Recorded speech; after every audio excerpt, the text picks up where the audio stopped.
Welcome to season 4. This season, our topic is going to be called In the Valley of the Trees. Tonight, we will be discussing meditation and finding peace. Episode 2, we will be discussing manifestation and unlocking the power of positive thinking. Episode 3, we'll discuss spiritual balance and becoming awakened. Episode 4, we will discuss connecting with God.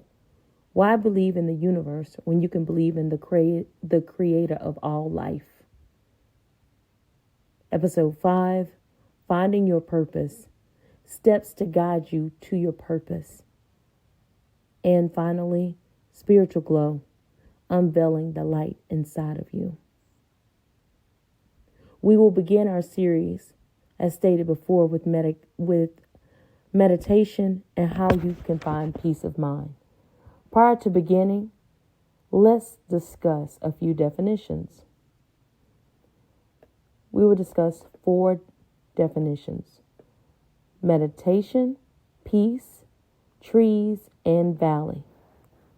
Meditation allows the harmony of the mind, body, and soul. It allows you to find your center, build a foundation, and align yourself with peace. Peace is freedom from the confinements of this world or bondage. Trees are a life source that can feed the mind, body, and soul. And valley, according to Webster's dictionary, an elongate depression of the earth's surface, usually between ranges of hills or mountains, a low point or condition. Just kind of think of yourself as having 2 hills, and then there's at the low point, there's a valley. Or just imagine 2 tall trees standing, and you sit down on the ground. You become that valley, because that's the low point. I want to take you to a journey with me to your childhood, or that place in your life when you remember being outside, near trees, or surrounded by trees. Now, close your eyes and think of that moment. How did you feel? Did you close your eyes and feel peace? Or did the trees witness your pain? Maybe something tragic happened to you. This may seem like 2 strange questions, but some of the best and worst moments have occurred in the presence of trees. Although you know that trees contain life and help sustain life, we often take them for granted. Trees are part of the earth's life source, and without them, we would all die due to lack of oxygen. Now open your eyes and take a deep breath.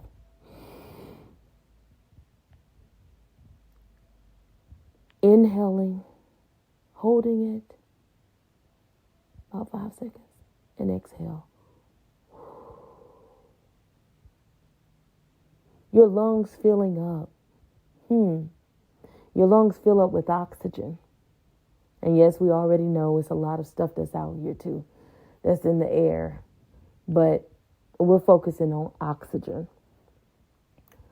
Trees are a vital part of that process. Yes, you see oxygen in tanks, so on and so forth. But if trees disappeared from the earth, we will be in a world of trouble. As a child, I was taught the spiritual meaning and significance of our trees.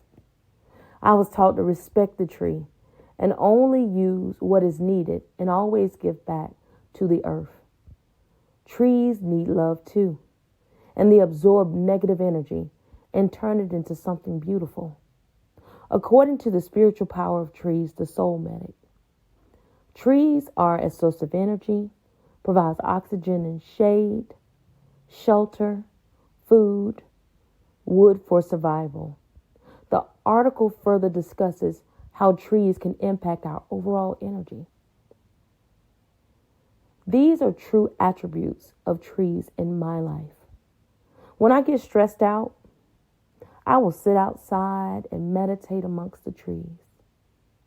From the meditation, I will touch the tree that my energy is drawn to the most, and I hug it or touch it with both hands.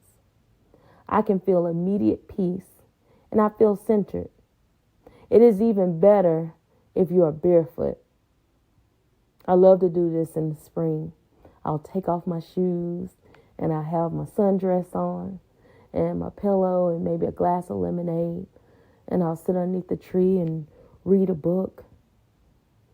And I just allow my hair down and allow the wind to blow. And I'll even take my hands and dig it into the ground and, and let my feet rub in the grass or dig in it just to feel and connect with nature. And it connects me with nature.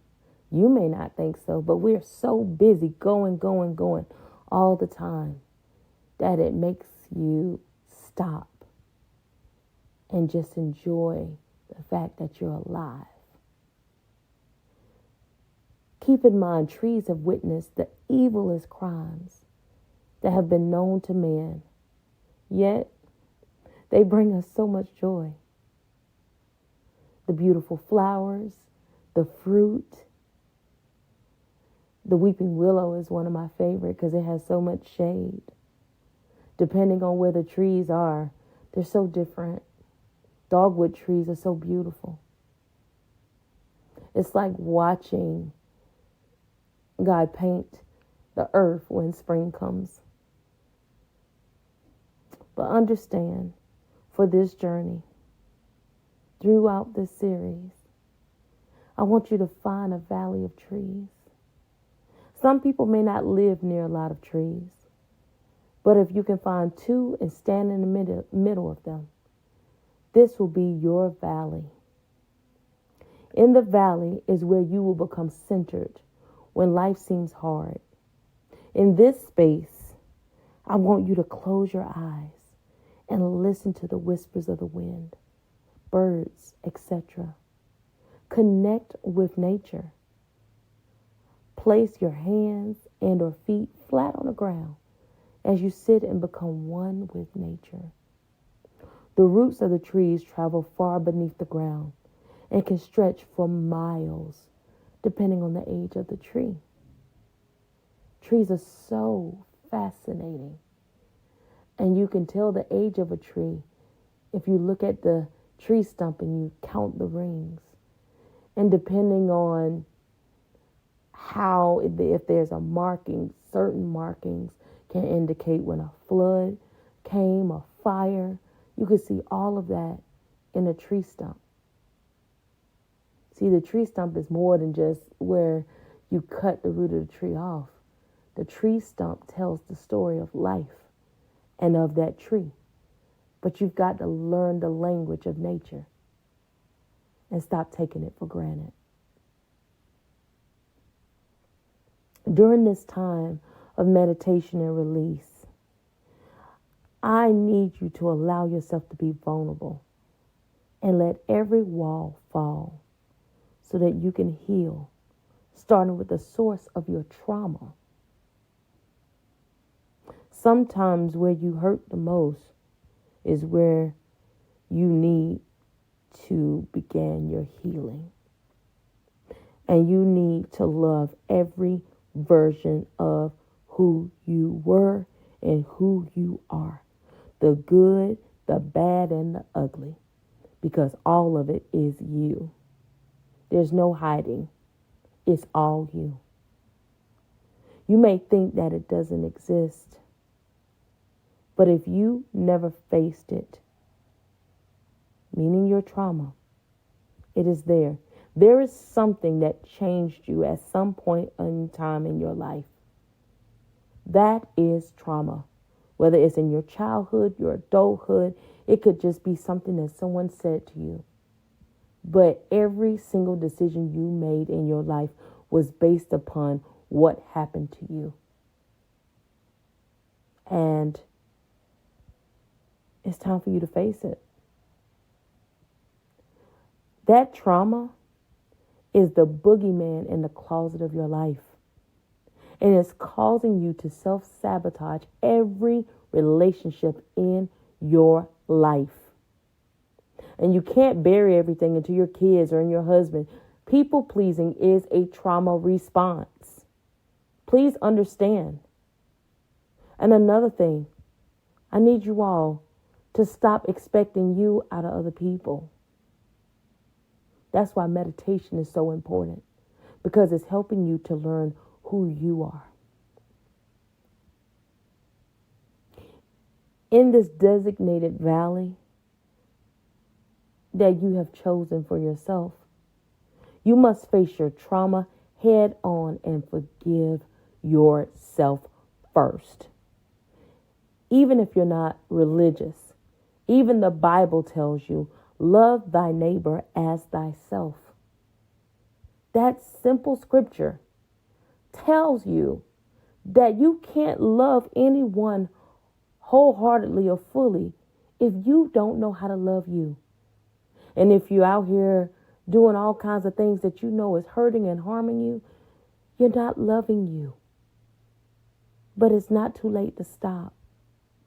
If you can hear the sound of my voice, you still have time. You still have time. And trust and believe me, there are many people with skeletons in their closet, but at least you're brave enough to clean your closet out. But once you forgive yourself,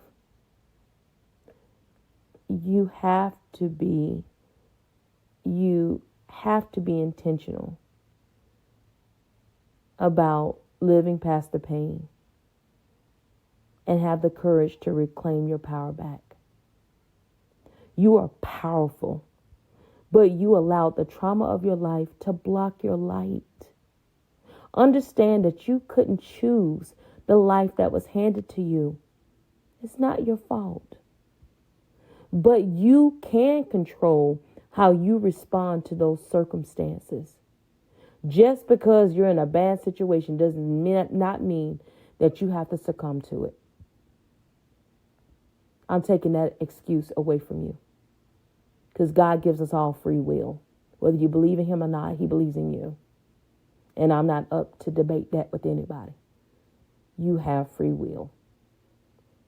Now, if you're outside and actively listening and actually doing this, I need you to open your eyes. Get up and either hug or touch the tree or trees that you feel drawn to.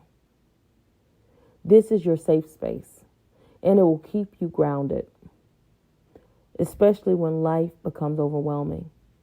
Remember this moment, and in your mind, generate that valley. You may not always be near your tree, but you can always reconnect with the energy of your tree. God is in the tree and everything that brings you peace in nature. I call trees the tangible spiritual connection. Some trees have had humans lynched and people are creeped out by them. I am not. For every lynching that may have been done, the spirit of the person was remembered. Trees are spiritual. Who's to say that the trees haven't remembered those that caused the harm and pain? Who's to say that they haven't cursed their bloodlines as a result? Who knows? A tree was used to create your very home. So if you don't have trees around you, find you a space in your home designated as your valley. And you could touch the wall. It's some type of wood or something that was made from a tree. It may even be your dresser. But there is still something made out of wood in your house. And that may be your tree for the time being. Trees create trees. Our paper is made out of trees, and so much more. If you don't have a tree, as I stated before, designate space for meditation. And again, let that become your valley. The trees are not here for you to worship, but to remind you that something greater than this world exists. Allow yourself to become one with nature and face the pain through meditation, forgiveness, love, courage, but most of all, faith. Journal your journey and watch you become empowered and your life change forever. Trees are referenced in the Bible, and all throughout history, trees have untold stories that will never be spoken. Trees can help heal the soul as you become grounded. The mind is beautiful, but if misguided, can become a dangerous place. And I want you to know that you don't have to be on this journey by yourself. I have a Facebook group. It's a private group called Lady J's Journey. I think it's Journey to Success. It's either Journey to Success or Journey for Success. And I launched a program that's called 12 Months to 60. And basically, with this program, every month you choose 5 things that you want to accomplish in your life, and you have to sustain those 5 things. And by the end of the year, you would have accomplished 60 things and elevated in 60 different ways to become a great person. And all I ask my listeners to do is to journal their journey for 12 months to 60. I even have a t-shirt to go along with it in order to remind you. But I want you to know you're not in this alone. So if you feel alone, I want you to take your right hand, put it over your chest, take your left hand and pull over your chest, and just squeeze. And that's your hug from me. I don't know you, but because you're human, just like me, guess what? I care about you, and I want to see you win. So meditate, travel back in time, find that place of trauma, and allow yourself to heal that wound so that you can continuously heal, so you can stop looking in the rear view mirror of the past and start embracing and looking out of the windshield of your future. Stop self-sabotaging your life. All right, everyone. In episode 2, we will explore manifestation and the power of unlocking the power of positive thinking. Oh yeah, this is a journey. So remember, this podcast as of now is free. Take advantage of it. I don't know if I'll ever want to make it where you have to pay for it. I don't know. Because I do pay for my podcast. But for now, I don't know what the future may hold. But for now, hopefully, everything that I'm saying is helping someone. Like I said, if nobody else believes in you, I believe in you. You can do it. But I need you to have the courage to reach back into your past and face that boogeyman and beat that boogeyman up by allowing yourself to heal from the inside out. It's time to fight, and it's time to win, and it's time to break generational curses. So we're not handing down generational pain. But it all starts with you. It all starts with you looking inside, unlocking that door that you closed and sealed off, but it's still affecting your life. Today is your time to be free. And it's an ongoing process. But as I stated before, journal your journey. Journal your journey. Journal your journey. All right, that's my time. I am your host, J. Marie, and I'd like to thank you all for listening to my podcast, J. Marie Speaks. I'll see you next time for episode 2 of our series, In the Valley of the Trees. Have a good night.